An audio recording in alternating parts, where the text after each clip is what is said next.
Hello everyone and welcome to a really wild game that happened today in the Banter Blitz club on Chess24. It's Magnus Carlsen with the white piece against Nils Grandelius, and as Carlsen said in the stream, that we have this ridiculous situation of a Norwegian playing a Swede, and we're both speaking English, which is somewhat unusual, I imagine, as both of their languages are.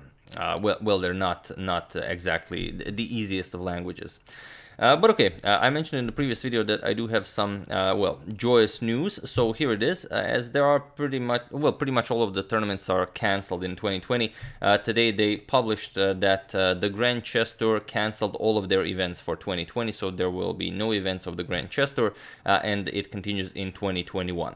But Magnus announced on Twitter that he is organizing the biggest online chess tournament ever. It's the so-called, there you have it, the Magnus Carlsen Invitational.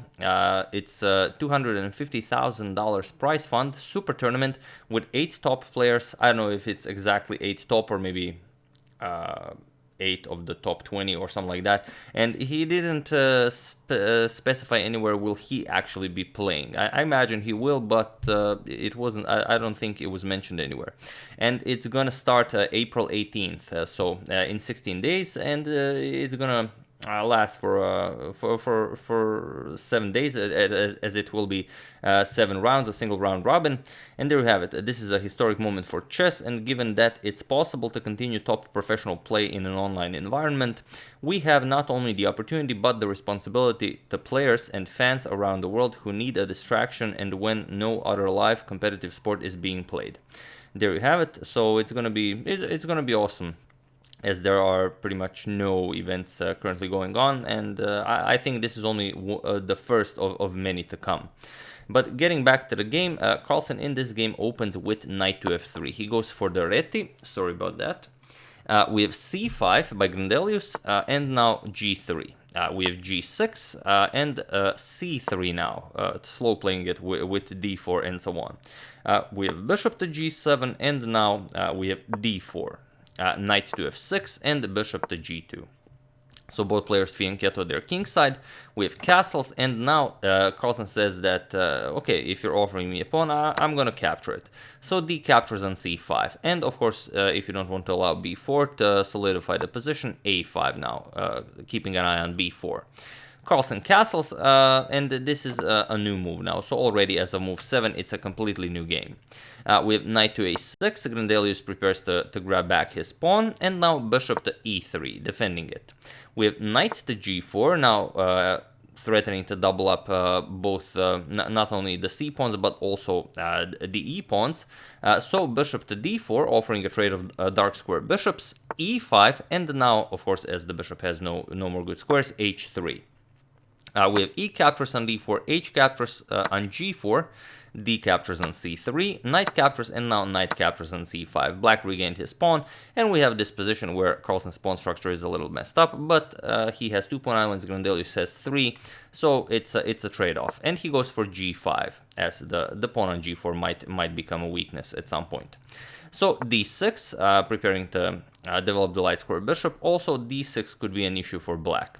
We have queen to d2, now with further defense of the g5 pawn, and also preparing to bring the rooks into the game.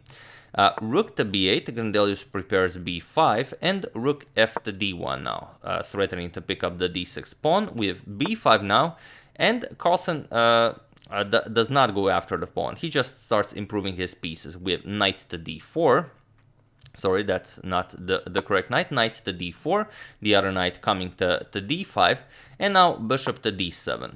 We have knight to d5 and rook to e8. And already here, Carlsen's position is very good. He has 2 excellently placed knights here.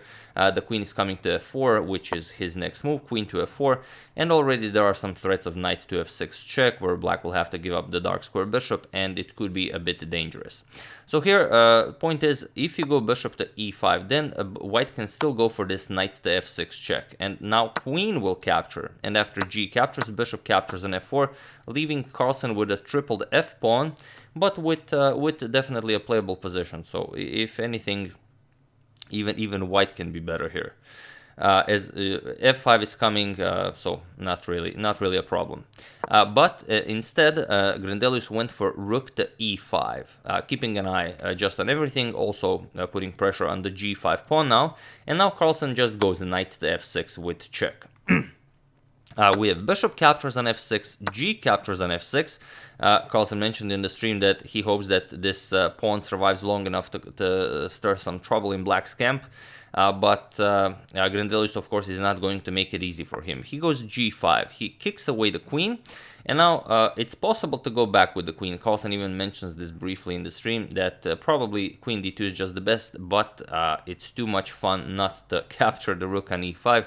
And for this decision, we are awarding Magnus the Morphy head. So there you have it. Carlsen gets the Morphy head, and the game continues. He goes for queen captures on e5. And what's happening here? Why did he give up the queen? Well, d captures on e5 by black, and now knight to c6, putting pressure on the queen. The rook, of course, you cannot capture as the due to the pin. Knight to e7 check is an idea in some lines, and it's just gonna win back some material. So point is, do you defend the rook, or do you play queen captures on f6? In the game, queen captures on f6 was played, but queen to c7 is also very interesting, as we get knight captures rook, queen captures knight, and now rook 8 to c1, threatening just to eliminate the defender of the d7 bishop.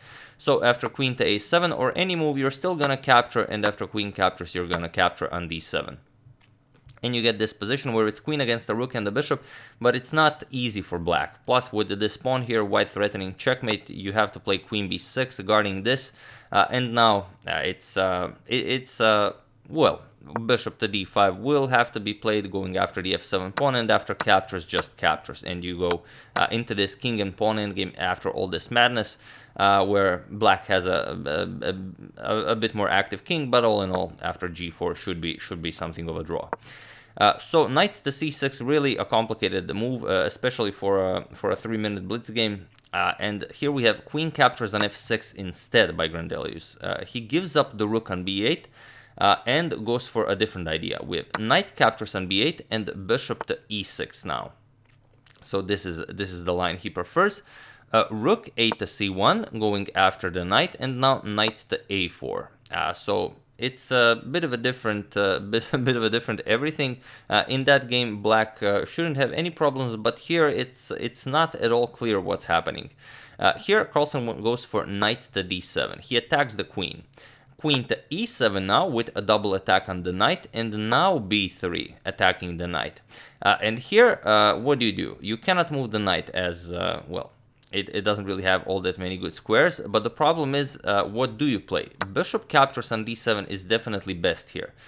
Because now you have to capture the knight. If you go rook to c7 here, then the knight just wiggles out. Knight to b6 defends the bishop, and after bishop h3, adding a third attacker against the bishop on d7, now queen d8 defends, but also attacks the rook, forces you to capture with the rook. So after rook a7, queen b8, the queen follows the rook, and now you're going to have to give up the rook. Captures, captures, and captures. And again, you have a queen against the rook and bishop, but here it's a bit more promising for black. So, like I said, after bishop captures on d7, you would have to go for b captures on a4, and then wait for white to recapture. Now, the threat is rook c7 to go after the bishop, so you have to play something like this, give up the pawn, and then after captures, the game just continues, where it's two rooks and bishop against the queen and the bishop. Still, anything can happen, as it is a 3-minute blitz game.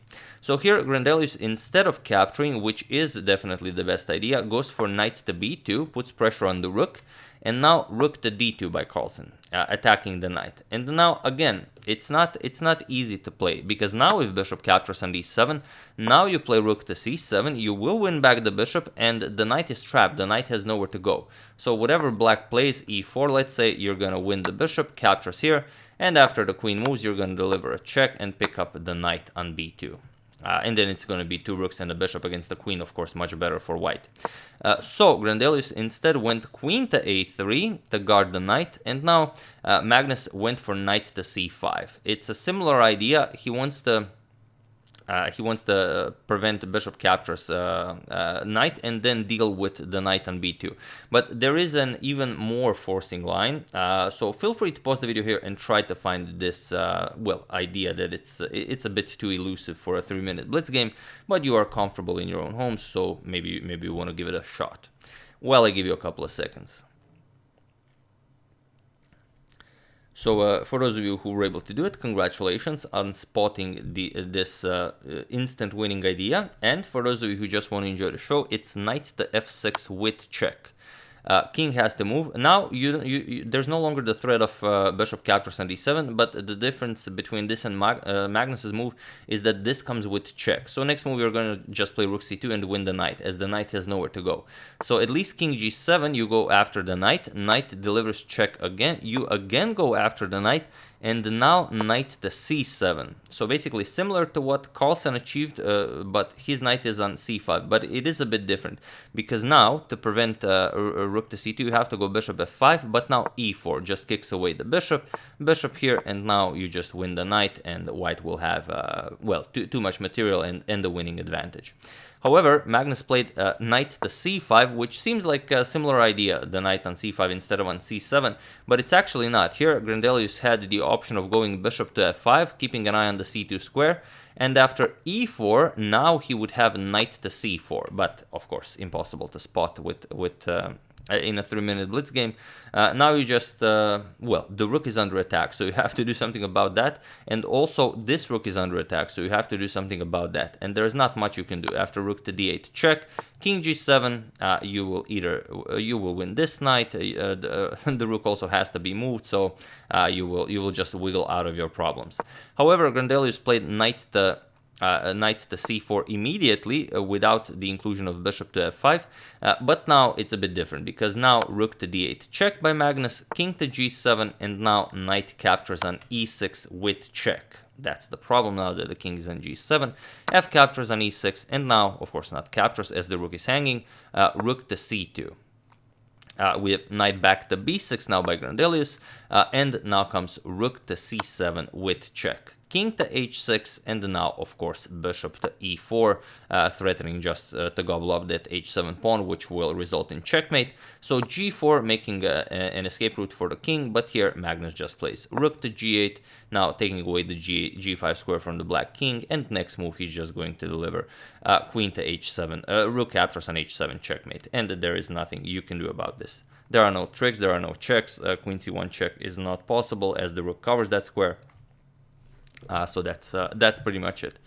So after rook to g8, Grandelius resigned the game, and this wonderful victory was achieved by Magnus Carlsen.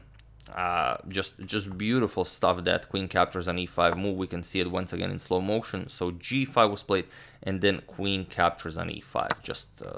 Just outstanding, deserving of a Morphy head. So that's the game. I do hope you enjoyed it. Like I said, looking forward to the invitational. $250,000 for an online tournament, definitely a lot of money, and we'll see how it goes. Should be a lot of fun. I would like to thank Henry Nivelstein, Manuel Martinez, Matthias Kressmark, David Stone, and Beat Henga for your contribution to my channel. Thank you a lot, I really appreciate it. As usual, you can check 2 of my previous videos here. Thank you for watching, and I will see you soon, continuing the coverage of the Morphy saga, checking up on your wonderful suggestions, and whatever else happens in the chess world, which is pretty much online at the moment. Thank you all, I will see you soon, and have an excellent rest of your day.